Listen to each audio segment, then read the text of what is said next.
Welcome back. The ANC is set to hold its National Executive Committee meeting from today until Sunday. The upcoming local government elections, higher education challenges, and the finalisation of the party's step-aside guidelines are all expected to top the agenda. Now, reports by the ANC's Integrity Commission are also expected to be presented there. The outcomes of the NEC meeting are being watched quite closely, particularly the future of its Secretary-General, Ace Magashule. He faces a string of corruption charges stemming from his term as Premier of the Free State. Let's get you some analysis on the story now. We're joined by Newzroom Afrika's political editor, Ngalwa. He joins us via our video link in Johannesburg. Spoo, I mean, you know, our viewers will be forgiven for thinking that we have been here numerous times before where we were told we were going to get the final outcomes on the ANC's step-aside resolution.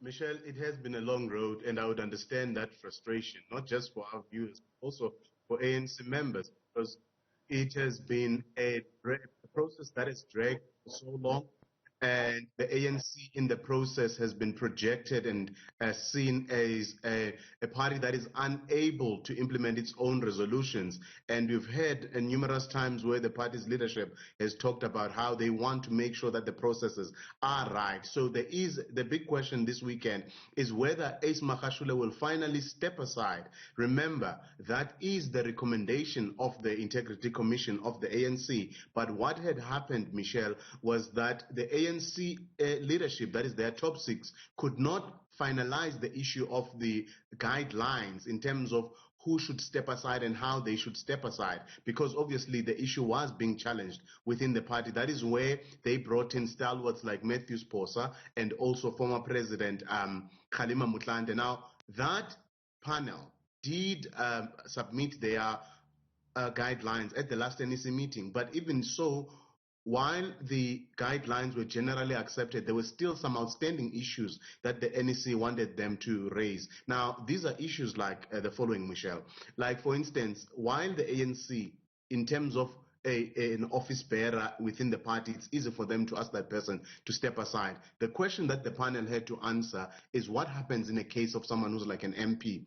As you would know, someone like a MP Bongani Bongo is someone who has a criminal case before him. And given the fact that he's also represented in Parliament, how do you ask an MP to step aside in Parliament? Because remember, parliamentary rules are separate from the party rules. And in Parliament, it's quite clear that if a member is absent for about 13 days, then they have to start a process either to replace that member or to discipline that member. So how does the ANC deal with such issues? And I think another contentious issue, Michelle, is that there are parts, in terms of the original resolution talks about how the ANC's SG is the one who is supposed to either be communicating these decisions for people to step aside or suspended to the general membership. Now, that tells you that the drafters of that resolution had never envisaged that actually it would be the Secretary General himself who is implicated in issues of corruption. Now, who tells the Secretary General to step aside? So those are the kind of issues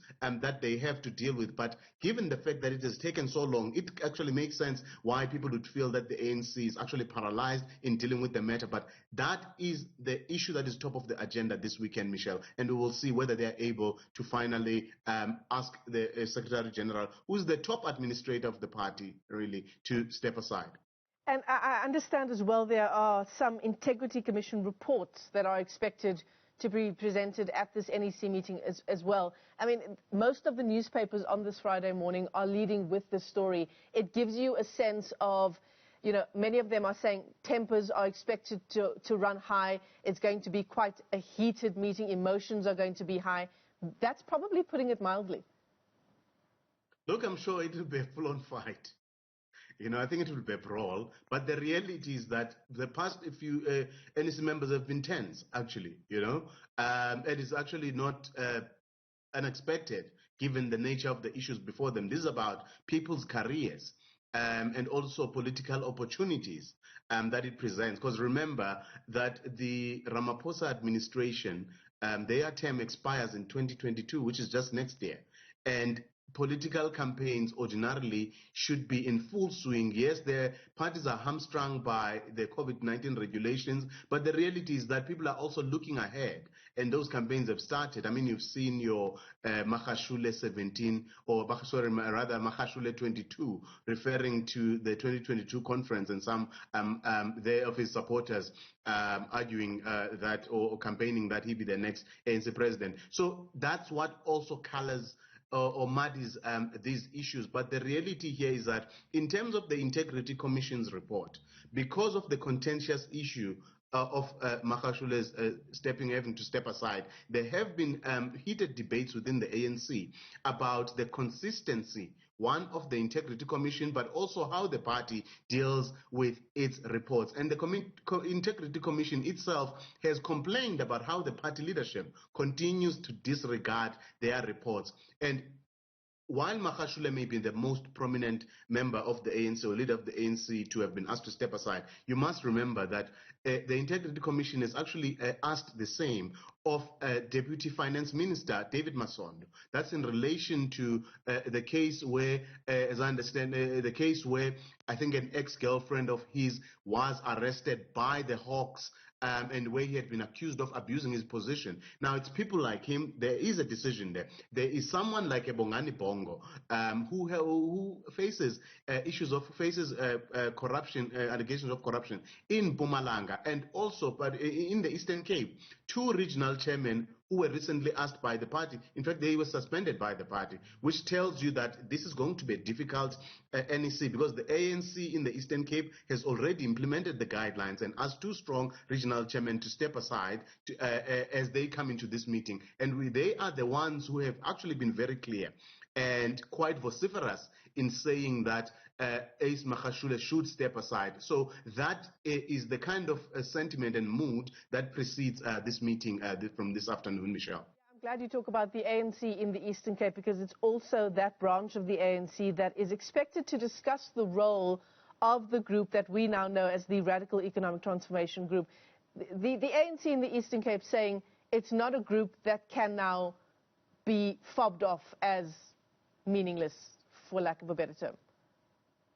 Now, I think the ANC in the Eastern Cape, or at the very least their leadership, have decided that they will actually be the ones who are leading the campaign, not just against Ace Magashule, but actually to restate the party's positions on the step aside rule. Because if you look at what has happened, for instance, Sindiswa Gomba, the health MEC, was recently fired by the Premier in light of the fact that she had been charged in relation to the Nelson Mandela funeral fraud case. The same thing applies with the two regional chairmen. They are facing charges in court, but it looks like the ANC in the Eastern Cape is trying to lead the way. But also what you are seeing, Michelle, is that there seems now to have there are voices within the ANC.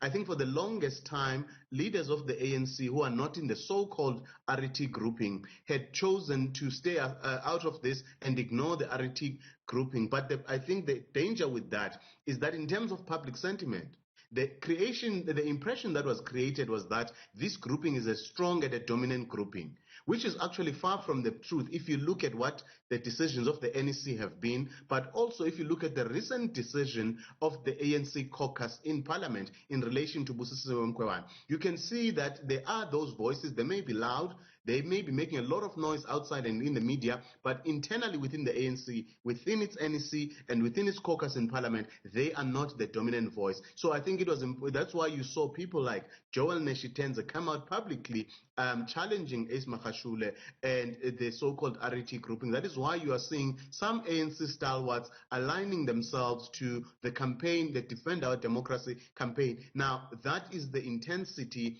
of these debates, the intensity of this standoff as we go into this meeting, but more importantly, a year before the crucial 2022 National Conference. Yeah, absolutely. I would say happy weekend to you, Ngalwa, but no doubt this is going to be a big story that you'll be tracking for us throughout the weekend, that NEC meeting taking place from today for the weekend. Ngalwa is our political editor here at Newzroom Channel 405.